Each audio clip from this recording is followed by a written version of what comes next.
Hey there friends, a big hello to everyone. My name's Igor and this is the Gravity Engraving channel.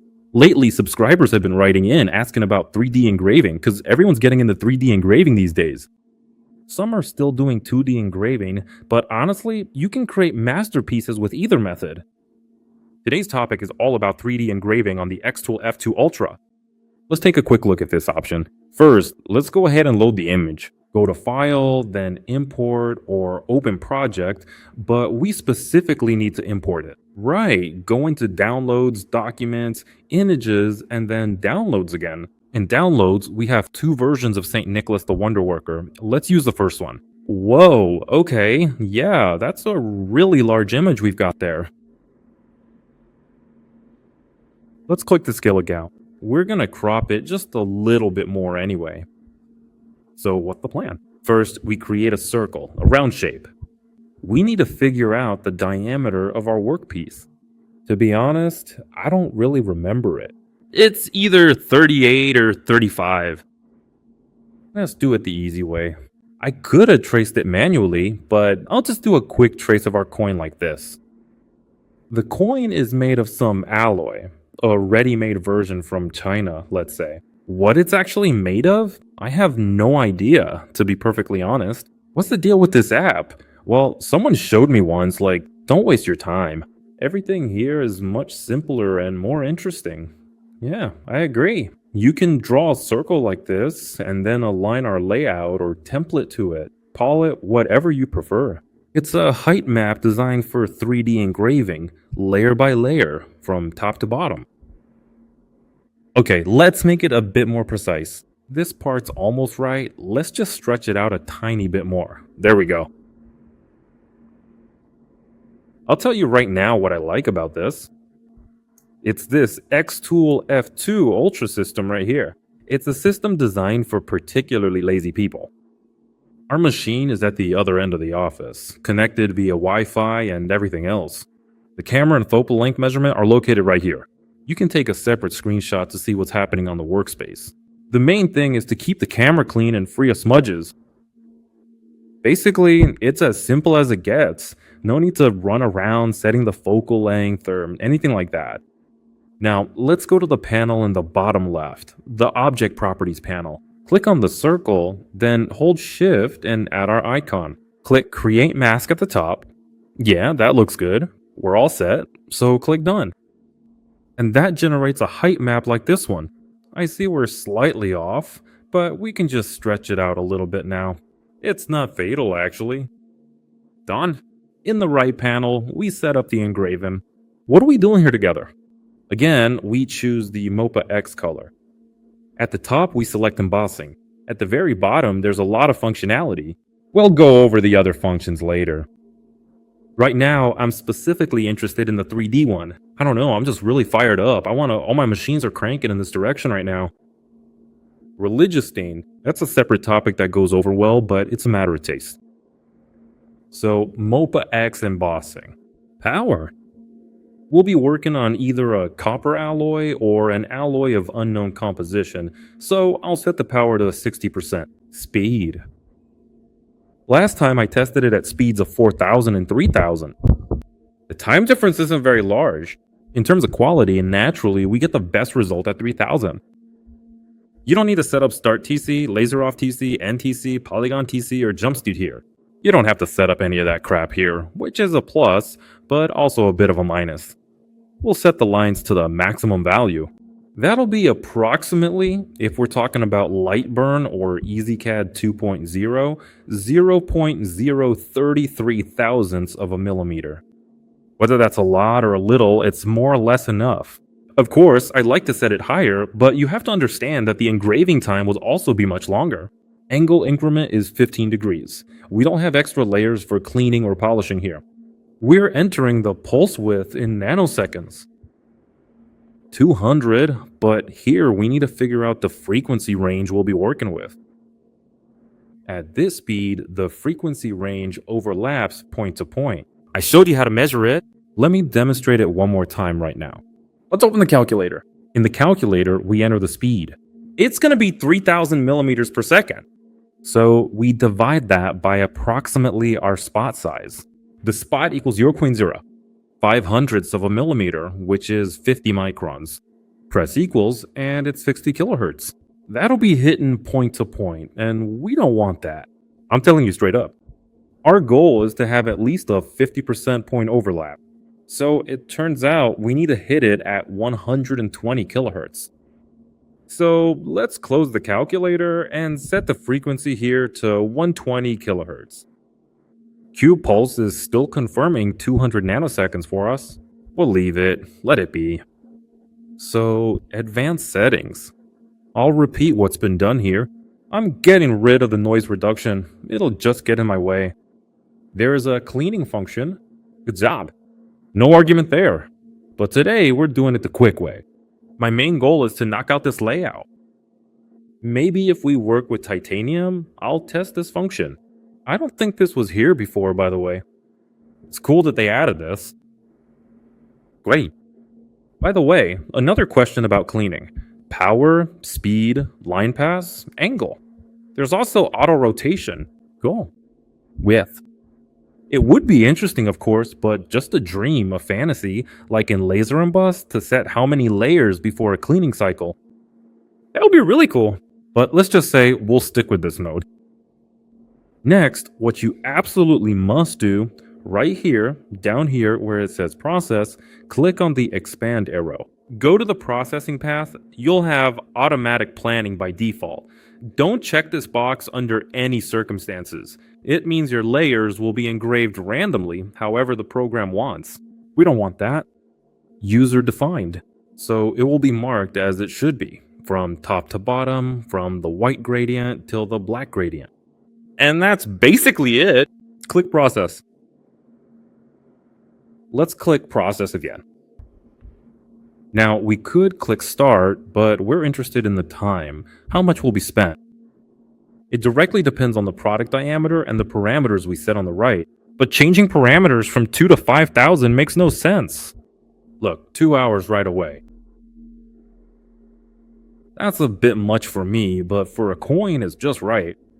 Let's be real, you can't do it faster on metal with better quality, even if I did it on some other machine. It would have taken me 2 to 3 hours, but there I would have set the density to at least 0.01 millimeters or 0.02 millimeters. Actually, the time is real. The time will be, well, plus or minus 20 seconds, no more. Click start. We don't have the fan built into the machine. We took it out because we use a central exhaust, which is quite powerful. And so that this fan wouldn't get in our way, wouldn't get clogged with dust, so we wouldn't have to take it apart and clean it again, we just removed it. Click confirm. You also need to click confirm on the machine itself after pressing the button to start the engraving process. Be sure to do this because there will be 2 timing bars. If we don't do it right away, one of the countdown timing bars will just drop off. Alright, let's go.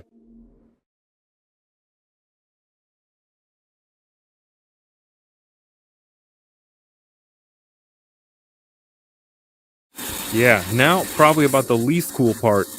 The first blank was copper for some reason, even though there were different alloys. The second blank was some alloy like zinc, aluminum, and something else. It engraved very quickly and very deeply. The next blank is exactly the same, from the same batch. It's already metallic for some reason. So the blanks are, well, really crappy, but what can you do? It is what it is. I ended up running the copper blank on the GPT-50M8 machine. Let's see how it turned out, because it's better to cut copper with a short focus lens at a specific power level. Again, from experience with copper, I know we set it to 60 to 70% on a 100 by 100 lens and bite into the material. And now let's check the engraving time on the GPT-58 machine. So the machine cuts confidently, works well, no issues, and it bites in fast. I can't say what the depth of the cut will be. The main thing right now isn't the depth, but actually getting the engraving done. Let's work. In Lightburn, of course. There's a separate video about how Lightburn works. The interval is 0.02 millimeters. The Q pulse value is set to 30 nanoseconds. Maximum power is 60, frequency is 110 kilohertz. As for the time, look, 26 minutes is 27%, so it'll take about 85 minutes for the whole engraving. Roughly speaking, an hour and a half. Yeah, it's faster than the xTool, but keep in mind the 4000 engraving speed plus the preset parameters for jump speed, start TC, laser off, NTC, polygon TC, and mirror acceleration and deceleration. So you can fine tune it more precisely, but again, only if you're willing to deal with all that hassle. We're waiting for the first machine to finish engraving, then the second one. It's a bit of a mess in here for now. And then we'll take a look at the final result. Moving smoothly from the X tool to the GPT-58. Well, unfortunately, there's no other way. So let's start with the fact that these blanks differ in color, but in their cases, they look identical in finish and appearance. This one was more fingerprinted. It's been sitting on the desk without a case for about 2 months, and it wasn't magnetic either. Now, this one here is magnetic. That's actually why it sparked during the engraving. Moving on, the depth of the cut on the first one we did is quite significant. About a millimeter of material was removed. And it's almost impossible to polish or sand a blank like this to get it right now. Physically, who knows what the material composition is here? It's a crazy idea, I'm telling you right now. Anyway, I put this blank in after the copper one, which I couldn't cut or get into at all. It just didn't work. I set that aside and put this blank in instead. At the power levels we were using, it started cutting deep into it. I found this second one, an alternative blank, let's say. Oh, damn it. Oh, well, whatever.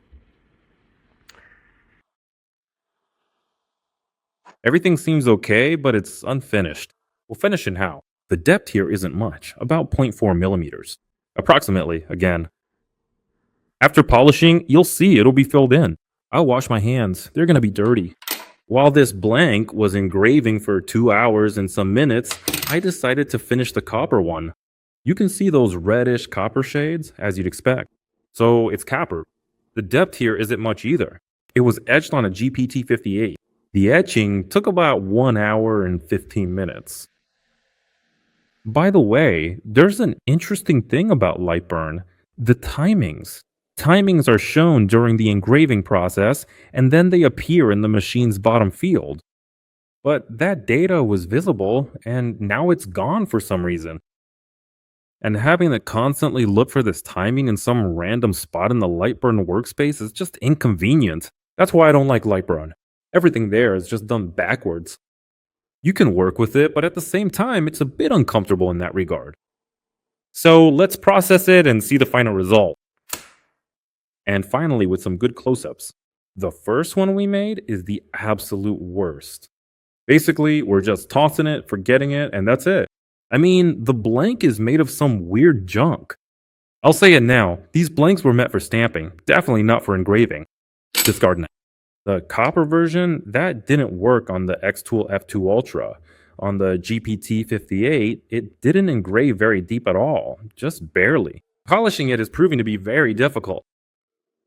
As a result, we have this blank that's polished in some spots and not in others. Basically, it's a whole ordeal. I need to etch it with slightly different parameters and settings. Then again, the inscription here turned out quite interesting. So in principle, we can etch it, but we need to change the processing parameters for this material. The material is very, very, very difficult to etch. An hour and 15 minutes were spent, and in fact, we have a light surface engraving. Plus, I tried to polish it somehow to remove the patina in places, and I damaged it here near the edges, specifically the center of the beard. Discarding it. And now for the version that was etched for 2 hours on the xTool F2 Ultra. A metal coin. I polished it, I sanded it. It processes just as terribly, meaning it's also designed for stamping. I just washed it, treated it with acids. Basically, it's a rare piece of junk. Here's the verdict. You can engrave it, but 5 hours were spent, totally wasted. The time is 1915. I started this whole thing around 1 o'clock. So again, when you take on some junk with these machines, will you get a finished result? Money or quality? No one will ever give you a guarantee, so I always tell my clients, guys, either we do what's already proven and don't overthink or fantasize, or we fantasize, but at your expense. and every hour will cost at least 1,000 rubles. That's it, guys. This was Igor, ID Gravity channel, Engraving, a channel about laser machines and markers. Wishing everyone the best, lots of cash, and bye bye.